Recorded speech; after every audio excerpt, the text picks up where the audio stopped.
Hello students, आज के हमारे इस वीडियो लेक्चर में हम बात करेंगे कवकों के सामान्य लक्षणों के बारे में।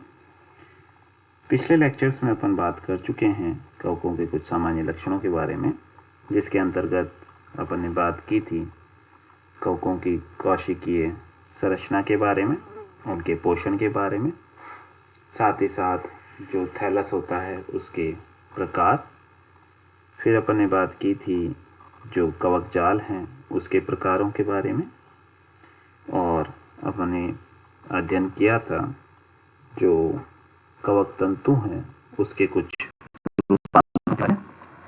आज के हमारे इस लेक्चर में हम बात करेंगे कवकों में जनन के बारे में। कवकों में जो जनन है वो मुख्य रूप से तीन प्रकार से हो सकता है।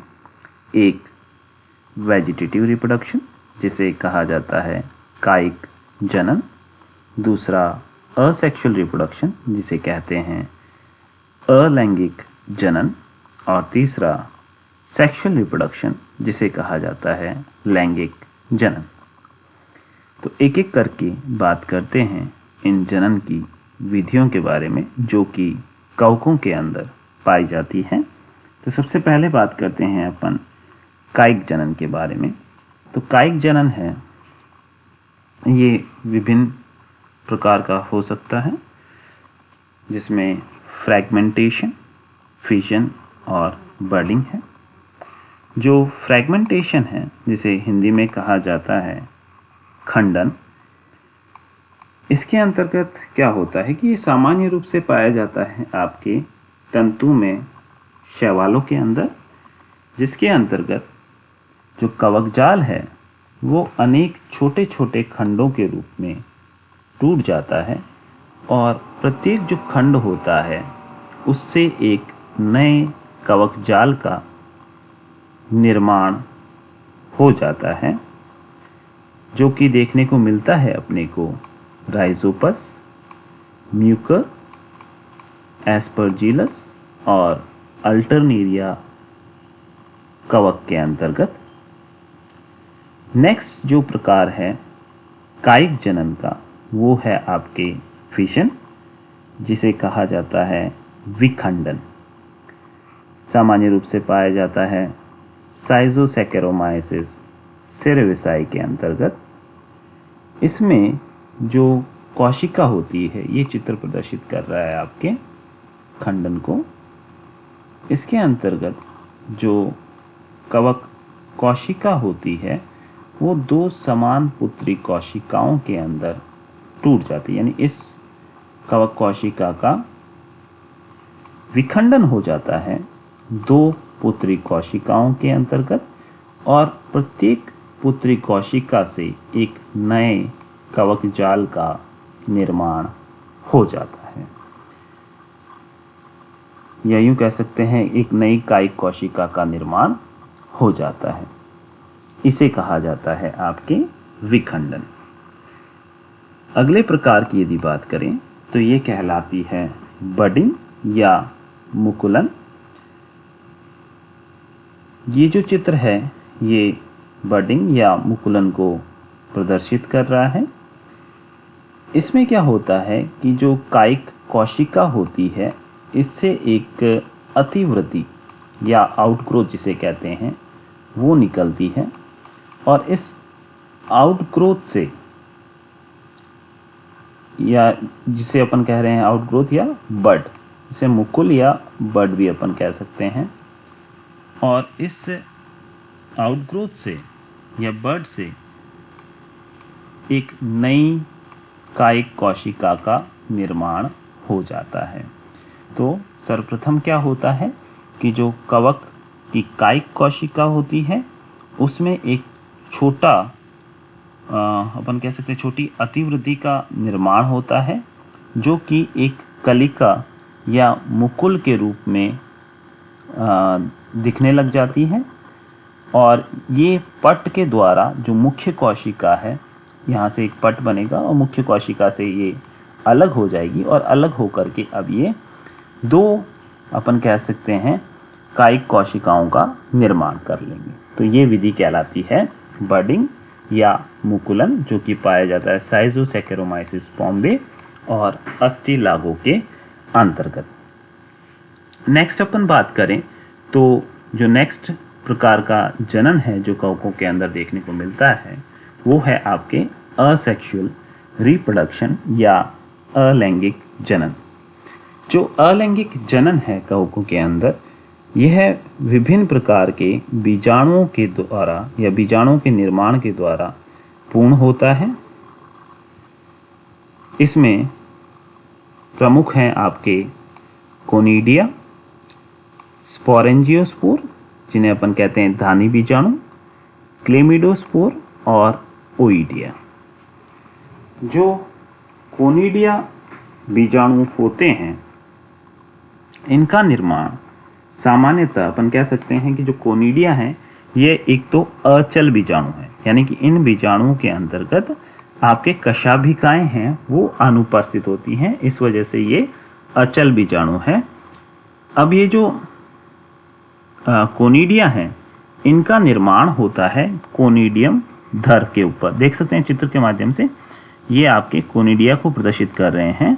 ये जो कवक जाल है, कवक जाल के ऊपर आपके कोनिडियोफोर या अपन कह सकते हैं कोनिडियम धर का निर्माण होता है और इस कोनिडियम धर के ऊपर बहिर्जात रूप से कोनिडिया का निर्माण होता है। और ये जो कोनिडिया हैं ये अंकुरित होकर के अपन कह सकते हैं एक कायिक कवक सूत्र या कवक जाल का निर्माण कर सकते हैं। तो हर एक जो कोनिडिया है उसमें क्षमता होती है, हर एक जो कोनिडिया बीजाणु है उसमें क्षमता होती है कि वो एक नए कायिक कवक जाल का निर्माण कर सकता है। कोनिडिया के द्वारा होने वाला अलैंगिक जनन पाया जाता है आपके एल्बुको के अंदर, एस्परजिलस के अंदर और पेनिसिलियम के अंदर। नेक्स्ट जो असेक्सुअल रिप्रोडक्शन या अलैंगिक जनन है वो हो सकता है आपके स्पोरेंजियोस्पोर या धानी बीजाणुओं के निर्माण के द्वारा। अब ये जो धानी बीजाणु हैं जैसा कि नाम से ही प्रतीत है, इनका निर्माण जो होता है वो अंतर्जात रूप से होता है, अर्थात इनका जो निर्माण है वो आपके स्पोरेंजियम यानी कि बीजाणु धानी के अंदर देखने को मिलता है। इसलिए अपन कहते हैं कि ये अंतर्जात रूप से स्पोरेंजिया यानी बीजाणु धानी के अंदर निर्मित होने वाले बीजाणु होते हैं। चित्र के माध्यम से भी अपन देख सकते हैं कि माइसीलियम है, कवक जाल है, उसके ऊपर बनेगा आपके बीजाणु धानी धर स्पोरेंजियोस्पोर और इस बीजाणु धानी धर के ऊपर बनेगी बीजाणु धानियां और इस बीजाणु धानी के अंदर अंतर्जात रूप से जो धानी बीजाणु है या स्पोरेंजियोस्पोर्स हैं इनका निर्माण होता है। अब ये जो स्पोरेंजियोस्पोर्स हैं इनको पुनः दो भागों में बांटा जा सकता है। अब ये धानी बीजाणु या तो चल बीजाणु हो सकते हैं। चल बीजाणु ये तब होंगे जब इनके अंदर कशाभिकाएं उपस्थित होंगी, जैसा कि अपन चित्र के माध्यम से देख रहे हैं यहाँ पे एक चल बीजाणु या जूस्पोर को। इस प्रकार के चल बीजाणु धानी अपन कह सकते हैं चल धानी बीजाणु उपस्थित होते हैं आपके एक्लिया के अंदर, पिथियम के अंदर और फाइटोफ्थोरा के अंदर। जबकि जो दूसरे प्रकार के धानी बीजाणु हैं जिसे अपन कहते हैं अचल बीजाणु, ठीक है, ये नॉन मोटाइल स्पोरेंजियोस्पोर्स होते हैं, यानी कि अचल धानी बीजाणु ये होते हैं जिन्हें अपन कहते हैं एप्लानोस्पोर्स। यहाँ पे जो कशाभिकाएं होती हैं वो अनुपस्थित रहती हैं, यानी कि इस प्रकार के जो बीजाणु होते हैं उसमें किसी भी प्रकार की कशाभिका नहीं पाई जाती और कशाभिका की अनुपस्थिति के कारण इन्हें अपन कहते हैं अचल बीजाणु और ये पाए जाते हैं आपके म्यूकर और राइजोपस के अंदर। नेक्स्ट जो प्रकार है अलैंगिक जनन के बीजाणुओं का वो है आपके क्लेमिडोस्पोर या क्लेमिडो बीजाणु।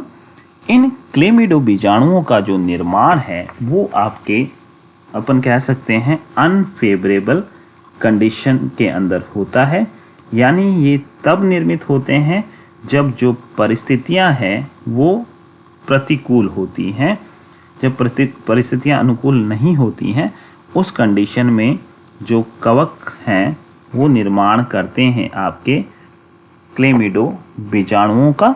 और ये जो क्लेमिडो बीजाणु है या तो ये टर्मिनल होते हैं, यानी कि जो कवक सूत्र है उसके कोनों पर या अंत जो छोर होता है वहां पे भी निर्मित हो सकते हैं, और जो कवक जाल है या कवक तंतु है उसके मध्य भाग में भी ये निर्मित हो सकते हैं, यानी उपांतीय क्षेत्रों में भी पाए जा सकते हैं और मध्य भागों में भी निर्मित हो सकते हैं। उदाहरण है आपके अस्टिलागो, जिसके अंदर क्लेमिडो बीजाणुओं के द्वारा अलैंगिक जनन होता है। नेक्स्ट जो प्रकार है वो है ओइडिया।